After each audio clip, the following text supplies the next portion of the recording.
Le triste premier anniversaire du drame d'Itaewon approche. Les familles des victimes de la catastrophe du 29 octobre 2022 ont lancé hier 2 semaines de commémoration en appelant à l'adoption d'une loi spéciale afin de tirer au clair cette affaire.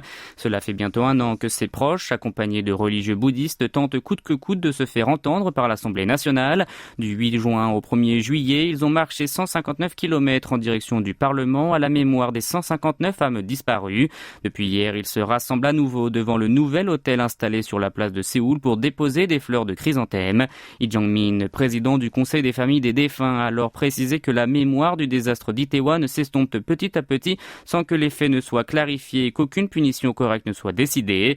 Le Conseil des familles des défunts et le Comité des contre-mesures des citoyens ont désigné la période du 16 au 29 octobre comme moment intense de commémoration. Durant ces 14 jours, ils échangeront avec des habitants lors de cérémonies d'hommage qui auront lieu chaque soir. Lee Chu-hyun, une survivante de la bousculade mortelle, a confessé qu'elle avait l'habitude de surpasser seule les moments difficiles alors que la société ne fait pas ce qu'il faut avant de demander de ne pas oublier les victimes.